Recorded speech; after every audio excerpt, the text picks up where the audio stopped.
uşaqlar yenə yanında ünsiyyən. Motor Həmişə var yox, eləmişəm. Hə.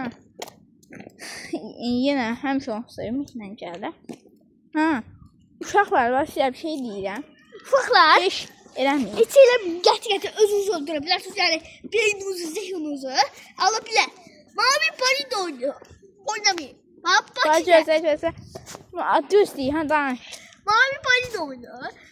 Tüm şeyler biz olur. Deməli bizimki danışaq.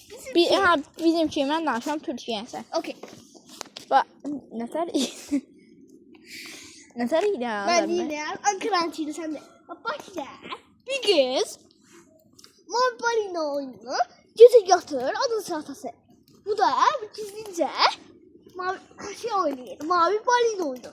Aslında bu oyun yasaklandı. Lanətli oyundur. Lanetli oyunu. Beyninizi adınızı, zihninizi Özlər bizim müəllim də bizə özə deyirdi ki, şeydir. Psixologiyası pozur, alt üst eləyir psixoloji. Ha uşaqlar. O elə bir şey. Bu oyunda Oynayanda görevlər verir sizə deməli. uşaqlar Eşitdilər da. ha uşaqlar. Deməli bu oyunuzu oynadınızsa sizə deyəcəklər ki, ailənizi öldürməyin. Məsələn, görevlər verirlər. Deyir ki, oğlu öldürün, ailə olsa nə bilim, anası, atası, bacı olsa, qardaşı olsa öldürün. Elə də şey olur. Elə bir ki, öldürürlər, şöyle deyirlər. Nə bilim, öldürməsəz, gəl, axşam deyəcək, gəl, məktəbdə oxuyacaq nə. Yəni qorxulur. Yəni oyun çox qorxur yəni. Bəşər dünyanın qorxur ona. Ona görə yaşatmaq deyiləm. Uşaqlar, deməli bu qız oynayır. Yatası da budur, körüddür. Axşam. Amma bu yatadan sonra oynayır. Bu da deməli, bu da kitablara lənət şeylər çəkirlər.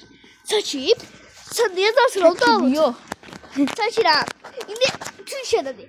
Ankara şəhərində deməli bir qız oyun oynayır və özünü göydən elektrik şeydən buradan özü Havran deyənə yəni. 10 mərtəbəli binadan özünü atdı və öldü. Videomuz bu qədər idi. Mavi balina ona görə bunu oynamayın. Həqiqi zarafsız deyirəm.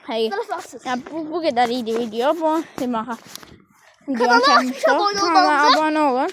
Videoya like atın. Sağ olun.